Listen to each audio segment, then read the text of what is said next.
मित्रों नमस्कार, मैं GSL पांडे आज हिंदी में लेकर आया हूँ छंद। छंद के विषय में कल एक वीडियो बनाया गया था जिसमें आपने प्रारंभिक जानकारियाँ प्राप्त की। आज उसी में आगे बढ़ते हैं। छंद के दो भेद होते हैं, वाणिक छंद और मात्रिक छंद। तो मात्रिक छंद में आप देखें कि प्रत्येक शब्द की मात्राओं को निकालकर उसके आधार पर छंद के लक्षण तय किए जाते हैं, उसे हम मात्रिक छंद कहते हैं। मात्रिक छंदों में आइए देखते हैं। पहला छंद है चौपाई छंद। चौपाई छंद मात्रिक सम छंद है। प्रत्येक चरण में 16 मात्राएं होती हैं और चौपाई में 4 चरण होते हैं। प्रत्येक चरण के अंत में यति होती है। पहले से दूसरे को और तीसरे से चौथे को यति के रूप में प्रदर्शित किया जाता है। चौपाई छंद का उदाहरण है दीन दयाल बिरद संभारी हरहु नाथ मम संकट भारी। इसी प्रकार से और देख लें, जय हनुमान ज्ञान गुण सागर जय कपीस तिहु लोक उजागर। इसी प्रकार से अन्य बहुत सारी चौपाइयाँ आप याद कर सकते हैं। अगला छंद है रोला छंद। रोला छंद में यह भी मात्रिक सम छंद है। प्रत्येक चरण में 24 मात्राएं होती हैं और प्रत्येक चरण के 11 और 13 मात्राओं पर यति होती है। प्रत्येक चरण के अंत में 2 गुरु या 2 लघु वर्ण और 2-2 चरणों में तुक आवश्यक है। देखते हैं इसका उदाहरण कि नित नव लीला ललितो गोलोक अजिर में रमन राधिका संग रास रंग रंग रुचिर में। एक उदाहरण और देखते हैं। को पाप ही पंचत्तु प्राप्त सुनि जगमग धावतो बनि बनि बावन वीर बढ़द जो चंद मचावतो तय पै तखी ताखी लोप त्रिपथिगा तय तट तावतो 9 2 11 होत 3 5 ही बिसरावतो। यह गंगा लहरी से भारतीय दर्शन के द्वारा रचित यह छंद है। और आगे अगला छंद देखते हैं हरिगीतिका। हरिगीतिका भी मात्रिक सम छंद होता है। प्रत्येक चरण में 28 मात्राएं होती हैं। 16 और 12 मात्राओं पर यति होती है। चरण के अंत में लघु और गुरु का प्रयोग, लघु गुरु का प्रयोग अच्छा है, अनिवार्य नहीं है। अगला है बरवे। इसका एक उदाहरण देखते हैं हरिगीतिका का कि खग वृंद सोता है अतः कल कल नहीं होता वहाँ बस मंद मारुत का गमन ही मौन है खोता जहाँ इस भांति धीरे से परस्पर कह सजगता की कथा यूँ दिखते हैं वृक्ष ये हों विश्व के प्रहरी सता प्रहरी यथा। मित्रों, यह हरिओद के द्वारा रचित पंक्ति प्रिय प्रवास अयोध्या शुंग उपाध्याय की प्रिय प्रवास रचना से ली गई हैं यह छंद। और अगला छंद है बरवे छंद। बरवे छंद में यह भी अर्धसम मात्रिक छंद है। इसमें विषम चरणों में 12 मात्राएं और सम चरणों में 7 मात्राएं होती हैं। सम चरणों के अंत में जगण या तगण होता है। प्रत्येक चरण के अंत में यति होती है। एक उदाहरण देखते हैं। चंपक हरवा अंग मिली अधिक सुहाए जानी पर ऐसी ही अरे जब को मिलाए।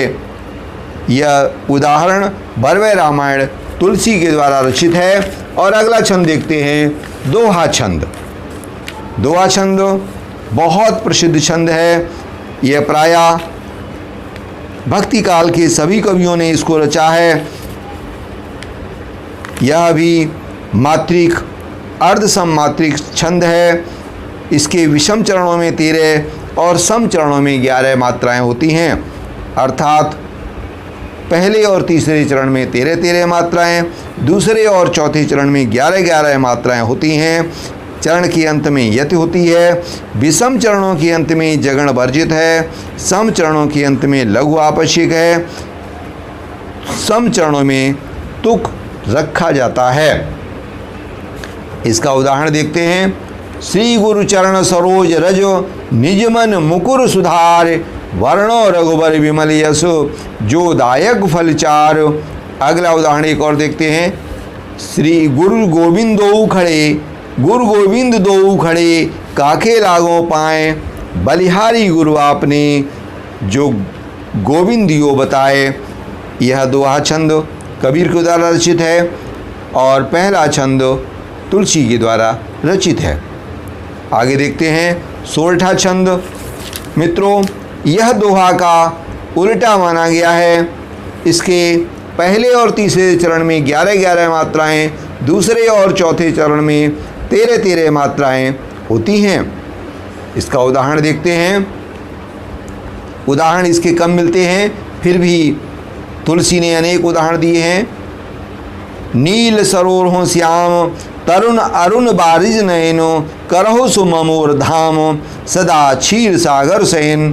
तुलसी के द्वारा रचित है सोरठा, रामचरितमानस से लिया गया है। अगला है रहीम का सोरठा है। रहमन मोइन सुहाए अमी प्यावत मान बिनु जो विष देत बुलाए प्रेम सहित मरबो भलो। इस प्रकार से यह सोरठा छंद है। और अगला छंद है कुंडलिया। कुंडलिया छंद, इसमें 6 चरण होते हैं और इसमें 6 चरणों में बराबर मात्राएं अर्थात प्रत्येक पंक्ति में 24-24 मात्राएं होती हैं। प्रथम चरण दोहे का प्रथम द्वितीय चरण का योग होता है। दूसरा चरण दोहे के तृतीय और चतुर्थ चरण का योग होता है।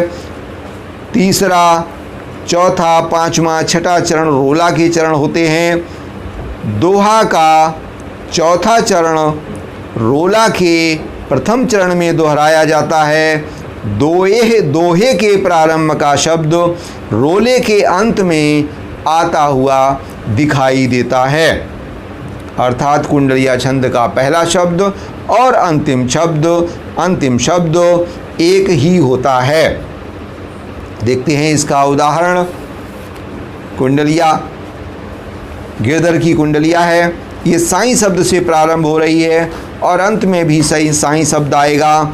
देखिए इसको उदाहरण को। साईं बैर न कीजिए गुरु पंडित कवियार बेटा बनिता पैरिया यज्ञ करावनहार राजमंत्री जो होई विप्र पड़ोसी वैद्य और आपको तपे रसोई कहीं गिरधर कविराए जुगन से यह चली आई इन 13 को तरह दिए बनी आवे साईं। यह गिरधर की कुंडलिया। मित्रों, इसी प्रकार से अन्य उदाहरण आप याद करें और उनमें मात्राओं को पहचानें। आज का वीडियो यहीं समाप्त होता है। कल नए वीडियो के साथ वाणिक छंदों के साथ पुनः उपस्थित होंगे। जय हिंद।